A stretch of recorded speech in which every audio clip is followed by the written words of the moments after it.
Hi boys and girls, today we're going to be reading Curious George by H.A. Ray.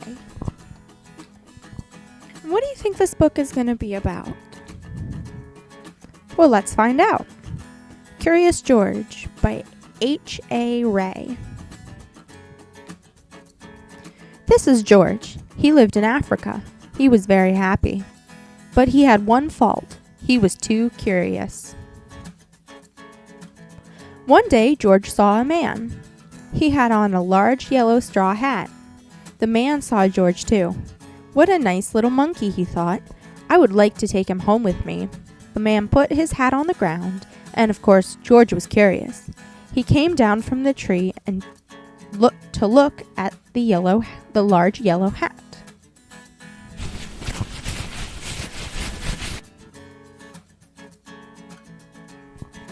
The hat had been on the man's head. George thought it would be nice to have it on his own head. He picked it up and put it on. The hat covered George's head. He couldn't see. The man picked him up quickly and popped him into a bag. George was caught. The man with the big yellow hat put George into a little boat, and a sailor rowed them both across the water to a big ship. George was sad, but he was still a little curious.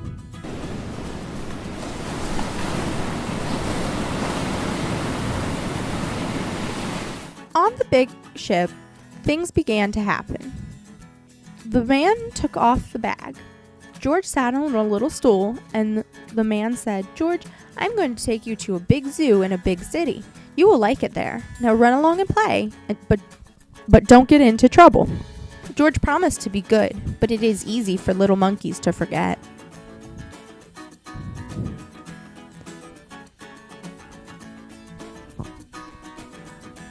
On the deck, he found some seagulls. He wondered how they could fly. He was very curious. Finally, he had to try. It looked easy, but... Oh, what happened? What do you think is going to happen, boys and girls? First this, and then this. Where is George? The sailors looked and looked. At last they saw him struggling in the water and almost all tired out. "Man overboard!" the sailors cried as they threw him a lifebelt. George caught it and held on. At last he was safe on board.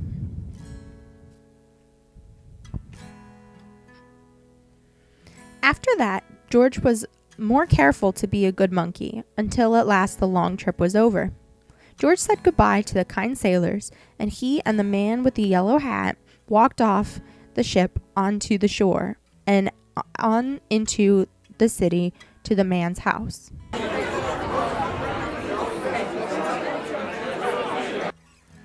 After a good meal and a good pipe, George felt very tired.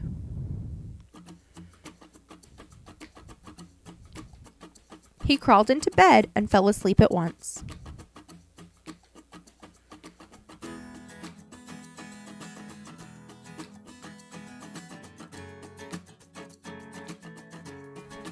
The next morning, the man telephoned the zoo.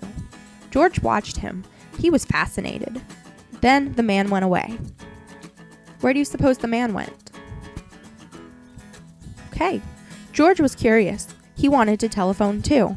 1, 2, 3, 4, 5, 6, 7. What fun!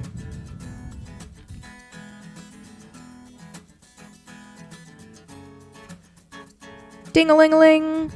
George had telephoned the fire station. The firemen rushed to the telephone. "Hello? Hello?" they said. But there was no answer. Then they looked for the signal on the big map that showed where the telephone call had come from. They didn't know it was George. They thought it was a real fire.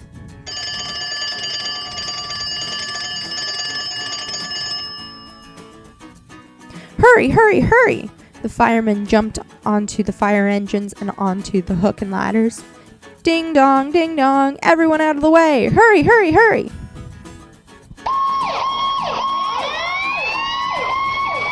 The firemen rushed into the house. They opened the door. No fire! Only a naughty little monkey. "Oh, catch him, they cried.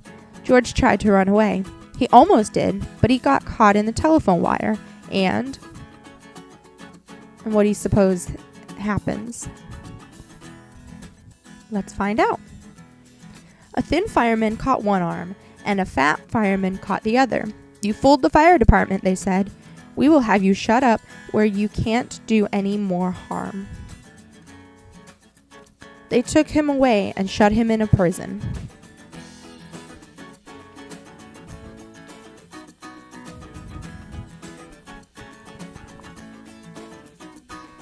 George wanted to get out. He climbed up to the window to try the bars. Just then, the watchman came in.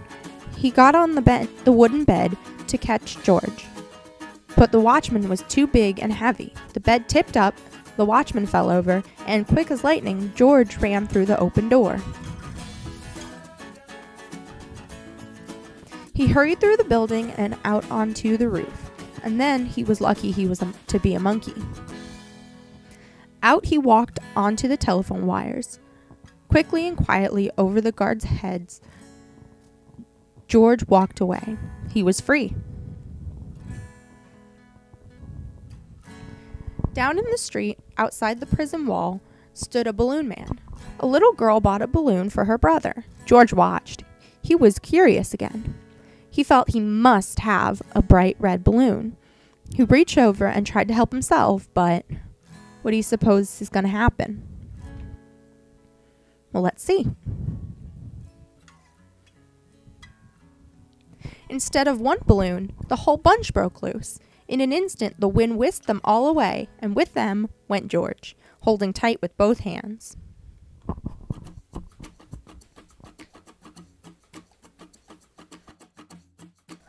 Up he sailed, higher and higher.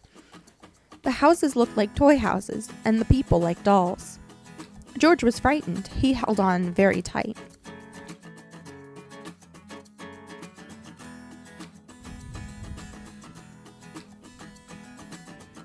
At first, the wind blew in great gusts.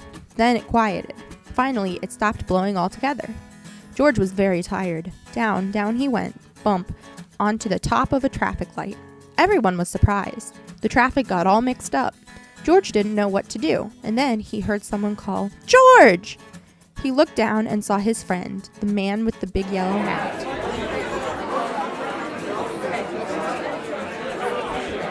George was very happy. The man was happy too. George slid down the post, and the man with the big yellow hat put him under his arm. Then he paid the balloon man for all of the balloons. And then George and the man climbed into the car, and at last away they went. The end.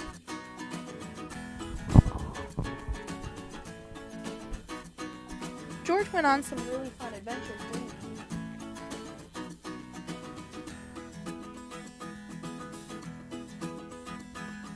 What might have happened if George hadn't been found by the man in the yellow hat? Okay.